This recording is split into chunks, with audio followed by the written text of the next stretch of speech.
சொல்றாங்க இந்த எலெக்ஷன்ல நீங்க திமுகவுக்கு ஓட்டு போட்டு ஜெயிச்சா அவங்க 500 ரூபாய்க்கே சிலிண்டர் தருவாங்களா, 75க்கே பெட்ரோல் தருவாங்களா, 65க்கே டீசல் தருவாங்களா. திமுக காரங்க தருவாங்களா? தருவான்னு சொல்லுவாங்க, அப்புறம் திரும்பி கூட பார்க்க மாட்டாங்க. அப்படியே திமுக கொடுத்தாலும் 500 ரூபாய்க்கு சிலிண்டர் தருவாங்க, ஆனா உள்ள கேஸ் இருக்காது. 75க்கு பெட்ரோல் தருவாங்க, 1/2 லிட்டர் தருவாங்க, நாங்க பாதி தான் சொன்னோம்வாங்க. 65 ரூபாய்க்கு டீசல் தருவாங்க, ஆனா தகுதியானவங்களுக்கு மட்டுமே தருவோம்னு சொல்லுவாங்க. யாருக்குப்பா அப்படி தகுதி இருக்குன்னு கேட்டா கண் பார்வை இல்லாத டிரைவர்ஸ்க்கு தகுதி இருக்குன்னு சொல்லுவாங்க. இன்னைக்கு மேடையில நம்ம புரட்சி தமிழர் அண்ணன் எடப்பாடியார் வாயை திறந்தாலே திமுகக்கு நடுங்குது. தொண்டர்களிடம் பணிவும் துரோகிகளிடம் துணிவும் கொண்டவர், எளிமைக்கு சொந்தக்காரர், வலிமையான கொள்கைக்காரர் அண்ணன் எடப்பாடியாரோட புகழ பாட புலவர்கள் எல்லாம் தேவையில்லை. அவரோட 4 ஆண்டு ஆட்சி அவரோட திறமைக்கு சாட்சி. இன்னைக்கு மேடையில நம்ம புரட்சி தமிழர் அண்ணன் எடப்பாடியார் வாயை திறந்தாலே திமுகக்கு நடுங்குது. நம்ம அண்ணன் குரல் உசத்தினாலே ஸ்டாலினும் உதயநிதியும் ஓடுறாங்க. இன்னைக்கு நம்ம அண்ணன் எடப்பாடியார் வழியிலேயே திமுகவை திணறி அடிக்க அம்மாவோட அதிமுகவுக்கும் ரெட்டலைக்கும் ஓட்டு கேட்டு உங்களை தேடி வந்திருக்கு. 2019 எத்தனையோ பொய்யான வாக்குறுதிகளை கொடுத்து மக்களை ஏமாத்தி தமிழ்நாட்டில் அத்தனை எம்பி சீட் ஜெயிச்சாங்க திமுக காரங்க. இந்த 5 வருஷத்துல திமுக எம்பி உங்களுக்கு ஏதாவது செஞ்சிருக்காங்களா? இல்ல திமுக கூட்டணியில ஜெயிச்ச எந்த எம்பிங்களாவது தமிழ்நாட்டு மக்களுக்கு ஏதாவது செஞ்சிருக்காங்களா? திமுக எம்பிங்களும் திமுக கூட்டணியில இருந்த எம்பிங்களும் டெல்லியில உங்களுக்காக, உங்க தேவைகளுக்காக, உங்க உரிமைகளுக்காக குரல் கொடுத்திருக்காங்களா? உங்களுக்காக போராடி இருக்காங்களா?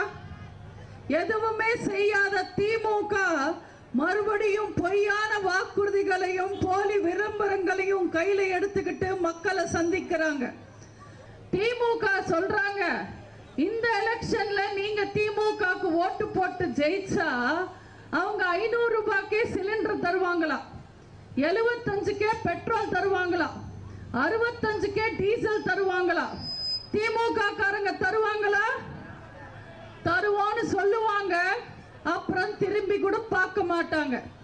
அப்படியே திமுக கொடுத்தாலும் 500 ரூபாய்க்கு சிலிண்டர் தருவாங்க, ஆனா உள்ள கேஸ் இருக்காது. 75க்கு பெட்ரோல் தருவாங்க, 1/2 லிட்டர் தருவாங்க, நாங்க பாதி தான் சொன்னோம்வாங்க. 65 ரூபாய்க்கு டீசல் தருவாங்க, ஆனா தகுதியானவங்களுக்கு மட்டுமே தருவோம்னு சொல்லுவாங்க. யாருக்குப்பா அப்படி தகுதி இருக்குன்னு கேட்டா கண் பார்வை இல்லாத டிரைவர்ஸ்க்கு தகுதி இருக்குன்னு சொல்லுவாங்க. திமுக தேர்தல்ல ஜெயிக்கிறதுக்கு என்ன வேணும்னாலும் பேசுவாங்க, மக்களை ஏமாத்துவாங்க. தேர்தலுக்கு முன்னாடி திமுக ஒரு மாதிரி பேசும், தேர்தலுக்கு பின்னாடி திமுக ஒரு மாதிரி பேசும். தேர்தல் சமயத்துல திமுக ஓட்டு பத்தி மட்டுமே கவலைப்படும், தேர்தல் முடிஞ்ச உடனே திமுக வீட்டை பத்தி மட்டுமே கவலைப்படும். அவங்க எல்லாம் மக்களுக்கு எதுவுமே செய்ய மாட்டாங்க. மக்கள் நீங்க நல்லா புரிஞ்சுக்கணும், நாட்டுக்கு யார் தேவை, யார் இருந்தா நம்ம நல்லா இருப்போம், நம்ம நிம்மதியா இருப்போம்னு நீங்க யோசிச்சு பார்க்கணும்.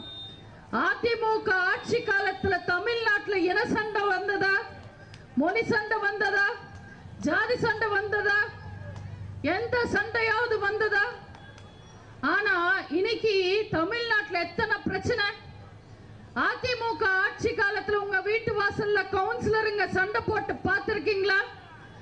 ரோட்ல ரவுடிங்க நடமாறி பார்த்திருக்கீங்களா? கோர்ட் வாசல்ல கொலை விழுந்து பார்த்திருக்கீங்களா? அதிமுக ஆட்சி காலத்துல அமைதி பூங்காவா தானே இருந்தது தமிழகம். இன்னைக்கு தமிழ்நாட்டில் நிலைமை என்ன? காலேஜ் வாசல்ல இருந்து கோவில் வாசல் வரைக்கும் கஞ்சா விக்கிறாங்க, திருப்புற பக்கம் கொல்ல கொல்ல. இவங்க எல்லாம் நாட்டு மக்களை பத்தி யோசிக்கிறாங்க? யோசிக்கிறாங்க, அவங்க வாரிசுகளை பத்தி யோசிக்கிறாங்க, அவங்களோட முன்னேற்றத்தை பத்தி மட்டுமே கவலைப்படுறாங்க. தமிழ்நாட்டு மக்களை பத்தி கவலைப்படல. தயவு செஞ்சு திருட்டு திமுகவை நம்பாதீங்க. தமிழ்நாட்டுக்கு திமுக எவ்வளவு ஆபத்தான ஒரு விஷயமோ, இந்தியாவுக்கு பாஜகவும் அதே அளவுக்கு ஆபத்தான ஒரு விஷயம். தயவு செஞ்சு ரெண்டு பேரையும் நம்பாதீங்க. நான் இப்ப வந்திருக்கிறது நாடாளுமன்ற தேர்தல்.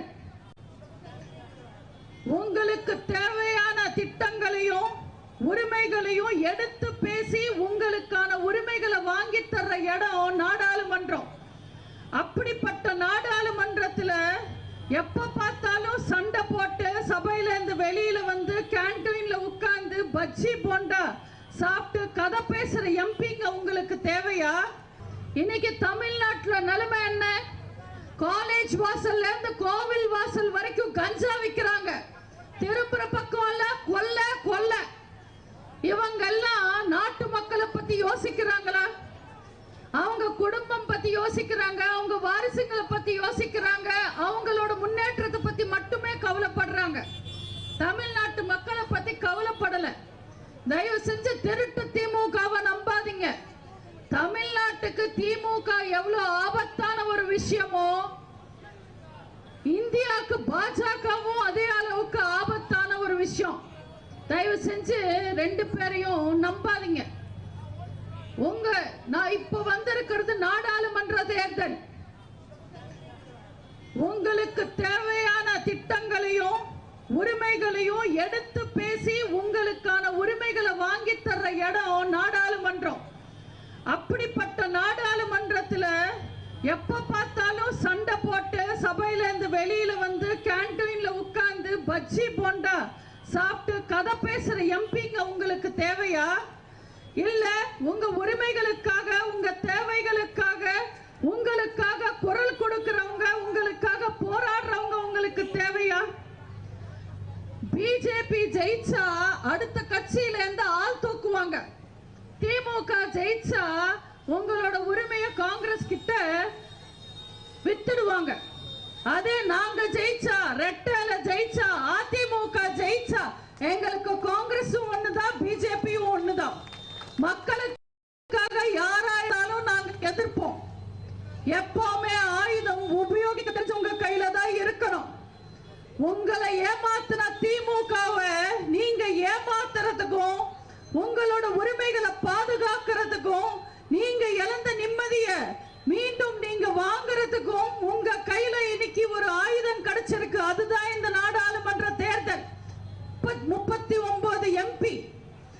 நீங்க அந்த ஆயுதத்தை திமுக கையில கொடுத்தா அவங்க கொண்டு போய் காங்கிரஸ் கிட்ட அனுமானம் வைப்பாங்க. பிஜேபி கிட்ட அந்த ஆயுதத்தை கொடுத்தா அந்த ஆயுதம் வச்சு உங்களையே அடிப்பாங்க. அதே எங்க கிட்ட கொடுத்தா உங்களோட உரிமைகளை காக்கிறதுக்கு தேர்தல் சமயத்துல மட்டும் 4 நாள் வர்ற பிரதமரை தமிழ்நாட்டிலேயே தவங்கடக்க வைப்போம். நாங்க உங்களுக்கு கொடுக்கிறது ஒரே ஒரு வாக்குறுதி. எந்த நிலைமையிலையும், எந்த நேரத்திலையும், எந்த சூழ்நிலையிலையும் யாருக்காகவும் எதுக்காகவும் பயப்படாம யார் ஆட்சியில வந்தாலும் மத்தியில அவங்கள தமிழ்நாட்டுக்காக வேலை பார்க்க வைக்க வேண்டியது எங்களோட கடமை. அது நான் உங்களுக்கு கொடுக்கிற வாக்குறுதி. இதுதான் அதிமுகவோட வாக்குறுதி. யாரா இருந்தாலும் நம்ம அண்ணன் எடப்பாடியார் அவங்கள தமிழ்நாட்டுக்கு வேலை பார்க்க வைக்கிறதே நம்ம அண்ணனோட கடமை. எங்களை பொறுத்த வரைக்கும் மக்கள் நலனே நாட்டு நலம். ஏன்னா மக்கள் திலகம் மக்களுக்காக ஆரம்பிச்ச இயக்கம் இந்த அதிமுக. மக்களால் நான், மக்களுக்காகவே நான் வாழ்ந்த அம்மாவோட அதிமுக. துரோகிகளை விரட்டி அடிச்சு மக்கள் நலனுக்காக பிஜேபி கூட்டணி உடைச்ச புரட்சி தமிழர் அண்ணன் எடப்பாடியாரோட அதிமுக இது. எங்களை நம்புனா ஆண்டவனை நம்புன மாதிரி அம்மா ஒரு நாளும் உங்களை கைவிட மாட்டாங்க. தயவு செஞ்சு அதிமுகவை நம்புங்க, ரெட்டலையை நம்புங்க, அண்ணன் எடப்பாடியார நம்புங்க. நீங்க நல்லா இருப்பீங்க, உங்க வீடு நல்லா இருக்கும், உங்க தொகுதி நல்லா இருக்கும், தமிழ்நாடே நல்லா இருக்கும். உங்க வீட்டுக்கு வர்ற திருடனை கூட நம்பலாம், ஆனா திமுக காரனை நம்ப கூடாது. திமுகக்கு ஓட்டு போடுறதும் குரங்குக்கு தயவு செஞ்சு உங்க ஓட்டை வீணாக்காதீங்க. தமிழ்